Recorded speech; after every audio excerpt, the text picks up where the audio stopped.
Hi to everyone. ఇప్పుడు మనం చూస్తున్నది టొబాకో క్రాప్. దీన్ని మనం పొగాకు పంట అంటాం. ఇందులో మేము గమనించింది ఏంటంటే స్పోడాప్టెరా లిథ్యూరా టొబాకో క్యాటర్పిల్లర్.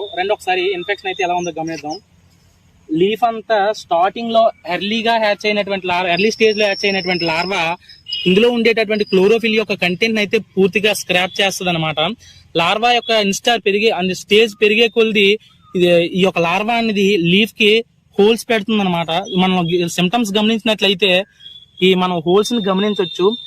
ఈ లార్వా అనేది ఆకు మొత్తం ఇష్టం వచ్చినట్టు కన్నాలు అయితే పెట్టేస్తుంది. అదే విధంగా ఇన్ఫెక్టేషన్ కానీ బాగా ఎక్కువగా ఉన్నట్లయితే క్రాప్ మొత్తాన్ని కూడా చాలా విగరస్ గా మొత్తం క్రాప్ అంతా కూడా తినేయడం జరుగుతుంది అనమాట. సో దీన్ని మనం ఎలా కంట్రోల్ చేయాలంటే డీప్ ప్లవింగ్ చేయడం ద్వారా కంట్రోల్ చేయొచ్చు. తద్వారా లార్వాని మనం సన్కి ఎక్స్పోజ్ చేసినట్లయితే బర్డ్స్ తినడం కానీ, అదేవిధంగా వాటర్ కంటెంట్ తగ్గడం వల్ల లార్వా చనిపోవడం కానీ జరుగుతుంది. అదే విధంగా ట్రాప్ క్రాప్ గా మనం క్యాస్టర్ క్రాప్ అయితే వాడొచ్చు. అలాగే ఒక హెక్టార్ కి 15 ఫెరమోన్ ట్రాప్లు వాడడం ద్వారా దీన్ని మనం కంట్రోల్ చేసుకోవచ్చు. ఇక కెమికల్ విషయానికి వచ్చేసరికి 2.5 ml క్లోరిఫైరిఫస్ కెమికల్ ని 1 లీటర్ నీటిలో కలుపుకొని పిచికారీ చేయడం ద్వారా ఈ యొక్క టొబాకో క్యాటర్పిల్లర్ ని మనం కంట్రోల్ చేయొచ్చు అనమాట. Thank you.